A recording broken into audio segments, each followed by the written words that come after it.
Al Jazeera Podcasts. Hey everyone, Malika here. We're bringing you our second week of the Takes Year in Review. 10 episodes looking at the stories that shaped 2025. We're starting off this week revisiting the question, is ChatGPT hurting our critical thinking? Don't let the chatbot hear you. This episode first aired on July 3rd, 2025. All dates and references are from that time. Enjoy the show and let us know what you think in the comments.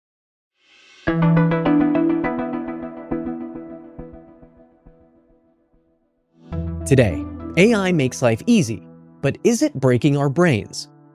When we let large language models write essays or code for us, we're giving up something that feels, at least to me, pretty central to humanness. How real are concerns that AI chatbots diminish our ability to learn, and what can you do about it? I'm Manuel Rapalo, and this is The Take.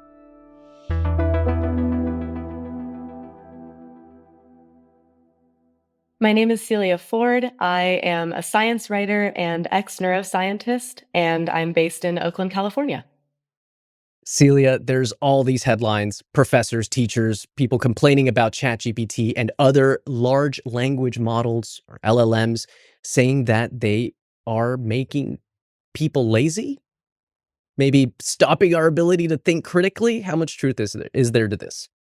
I think that there's a concerning amount of truth to this. Yeah, I don't necessarily think that all AI tools necessarily make you totally lazy and rot your brain, but I do think that they fundamentally change the way that we interact with information, right? If you are trying to answer a question by searching the internet, you do kind of have to follow your own train of thought. You're presented with a bunch of information that you need to sift through on your own, which still requires that you're doing a lot of your own thinking. Like, it feels like it's part of your own thought process, right? A growing number of college students are reportedly turning to artificial intelligence for help with their coursework. And now researchers are warning about the potential negative effects of relying on the technology. But when you're using something like ChatGPT, you just write a question, it packages you a beautifully personalized answer that feels really good, and it kind of turns you from an active seeker of information into a passive consumer of information. And I don't know that in the long term, that's a good shift for us to be making. I don't know if it is either or not. But Celia, there is this MIT study over the use of these large language models, or LLMs, and what it's doing to our brains. And I'm glad that you're on the show today, because not only are you a science writer, you happen to be a former neuroscientist. So talk to us about this study at MIT and what it tells us about what's happening to our brains when we are relying too much on these LLMs. So this was a very cool study that was run out of the MIT Media Lab, led by Dr. Natalia Kuzmina. And basically what they did was they recruited 54 people, mostly Boston-based college students, since the study was happening at MIT. And they asked these people to write 3 short essays over the course of 3 sessions, basically like SAT writing prompts. And they did this in 3 different conditions. So some people were told, just use your brain alone. You just have to write the answer to the question. You can't use the internet or anything. Mm-hmm. Some people were allowed to use Google searches, but they couldn't use AI features. And then some people were given express permission to just go ham, use ChatGPT as much as you want. And then while they were doing this, everybody was wearing these EEG headsets, so a bunch of electrodes glued to their scalp to record electrical activity coming from their brains as they were doing this. So they were able to kind of track what their brains were doing, what parts of their brain were talking to each other, and how much over time as they did this essay writing task over and over again. And they were able to both measure their brain activity and also measure that essays, right? Like they could read the essays and see, what are you writing about? What do English professors think about the quality of your writing? And then they could also ask people, like, what do you think about your writing? Do you remember what you wrote? And they found that people that were using ChatGPT to write their essays really struggled to quote their own writing. They truly could not remember what they were writing about. And this was not a problem for the people that were using their brains or for the people that were just using normal internet searching. I don't think you have to be a neuroscientist to see that that is concerning. Were there any other findings that stood out to you? That one, the fact that people can't remember what they wrote, that's wild. But did anything else stand out to you? Yeah, so I think that one other not even brain result, just like looking at the essays result that really stood out to me, and there was a really great piece in the New Yorker about this result in particular, is that people that were using LLMs to write their responses, they just kind of all converged on the same answer to these really broad questions, right? Like the questions were things like, what do you think happiness looks like? But using AI had this homogenizing effect, which just means that people were all kind of converging to the mean of everybody on Earth's response to a question like that, because that's how ChatGPT works. It's just taking like the average of the entire internet and everyone who's ever interacted with it, and then feeding you like the most common answer to this question. So again, you don't need a neuroscience degree to read that and be like, wow, this is just kind of making people's essays soulless and boring. But the brain stuff is also very cool. So again, they were using EEG to look at connectivity across different brain regions. So basically saying like how many different parts of your brain are talking to each other. How often are they talking to each other? How loudly? And they found that people that were relying on their brains versus LLMs had higher connectivity kind of across the board. They found that in these different brain waves that are associated with things like attention and with memory retrieval and with creativity and brainstorming, they were all stronger in people that had to use their brains relative to people that were using ChatGPT. LLMs like ChatGPT, Claude, and others, there's many out there at this point, they haven't been around for very long. So studying their effects on people's brains is a relatively new area of study. But is there any other data or research that supports the findings from this MIT study? There is, yeah. So I do think that this is one of the first studies, at least that I'm aware of, that is kind of combining a more behavioral, like interview style study with brain data. But we have other studies that show that using AI tools in school and in work does seem to have an effect on the way that we think more broadly. And I think that there was a study out of Harvard back in May that showed that using generative AI tools like ChatGPT at work tended to make people feel more productive, but less motivated, which is something that I'm sure that people that are using AI tools can kind of intuitively feel for themselves. But yeah, it's a very new field of research. And I think that understanding the long-term effects of these very new tools is still something that remains to be seen. And Celia, I want to bring up an article that you wrote a few months ago for Vox. It's called "The Case for Using Your Brain Even If AI Can Think for You." It's a very clever article. I encourage our audience to check that out.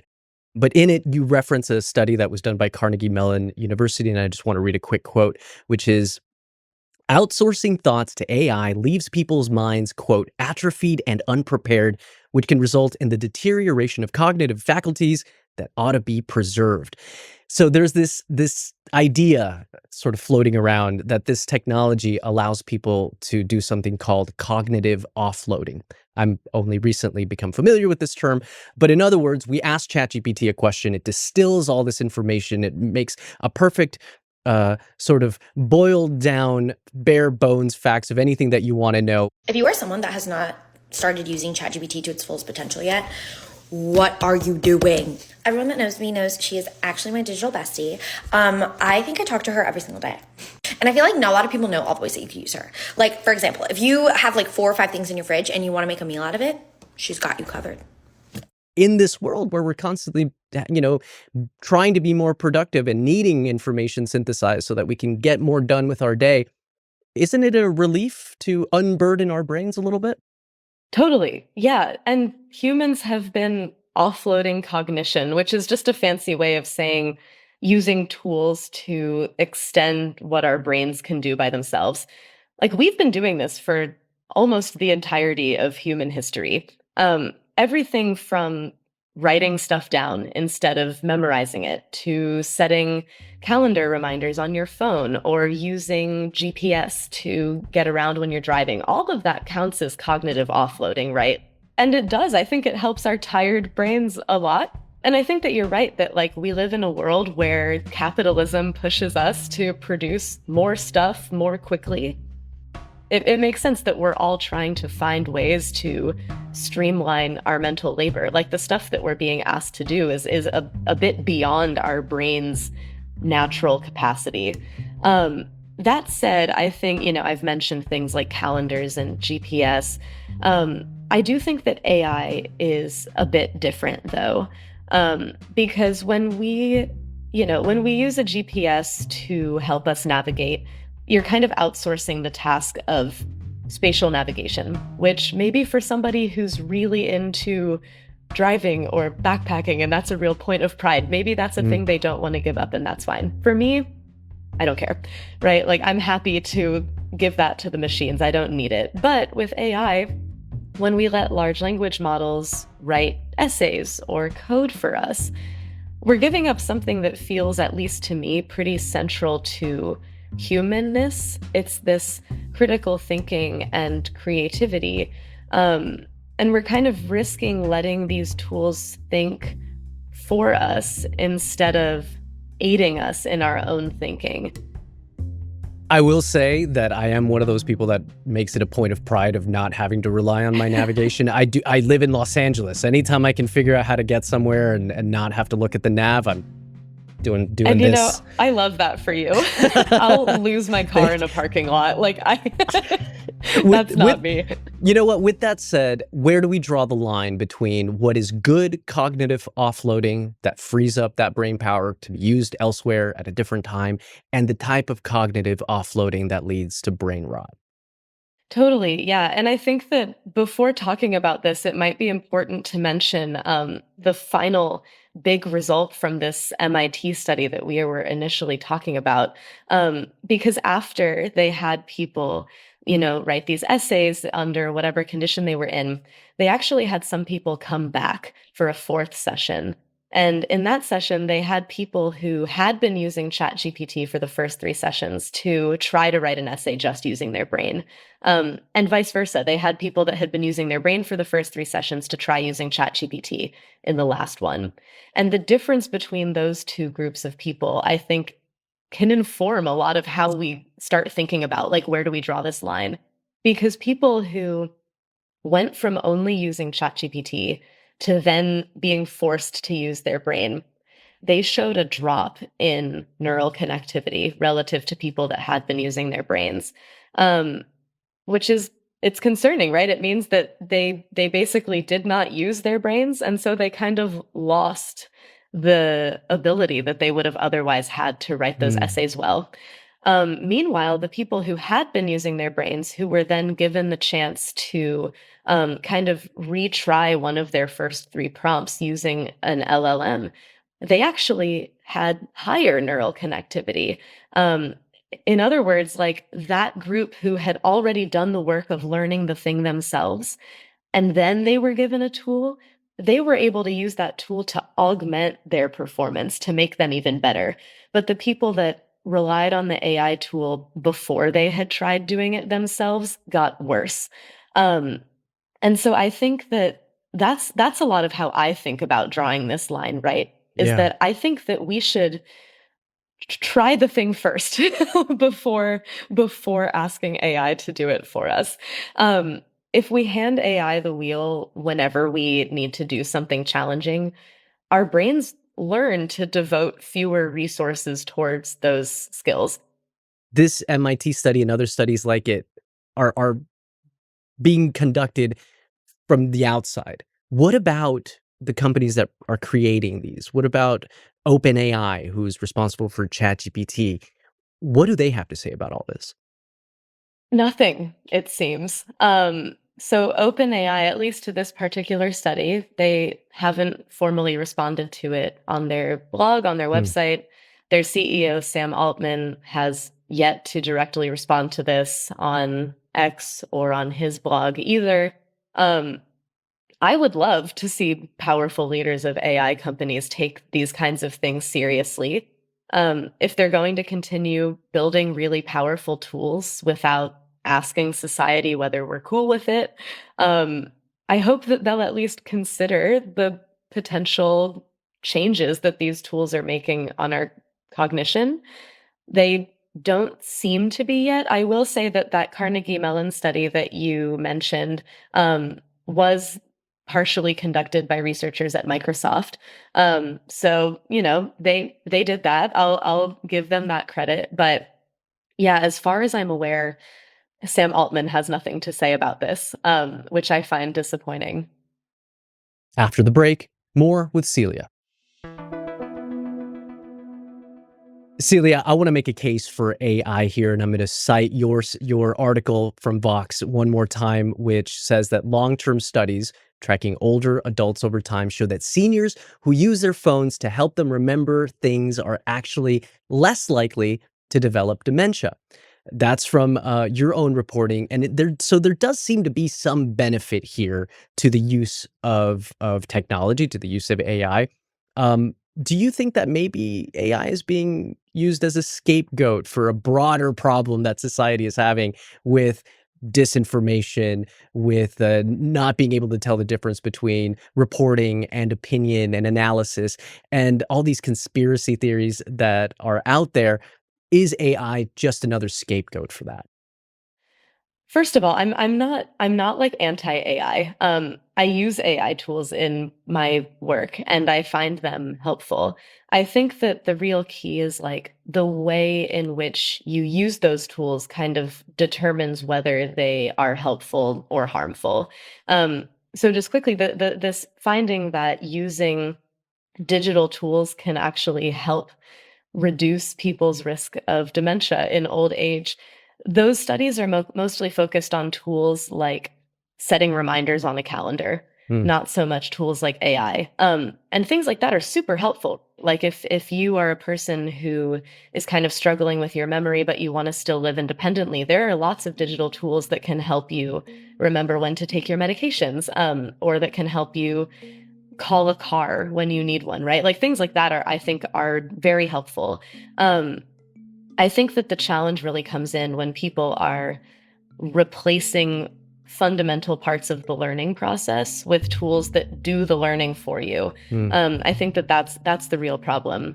And then when we start to think about, okay, throughout all of human history, people have grumbled about whatever the kids are doing these days and how the kids are rotting their brains. Like in ancient Greece, people said that about writing, like philosophers saying, oh, like the kids these days are writing stuff down. They'll never memorize their speeches anymore, right? So we've always done stuff like this.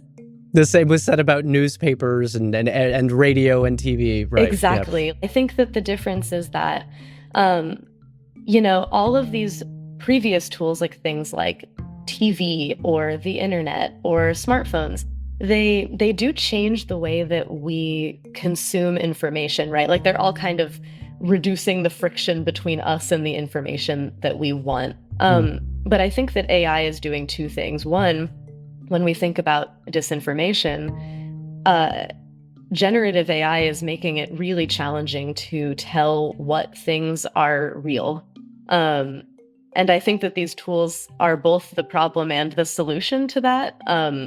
Like we have generative AI tools that can make really convincing fake videos of the Hollywood sign on fire, for example.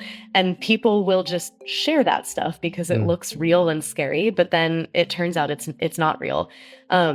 We could probably use AI to detect whether things are real or not, and people are already doing that. But AI is also being used to make the things. So I find concerning.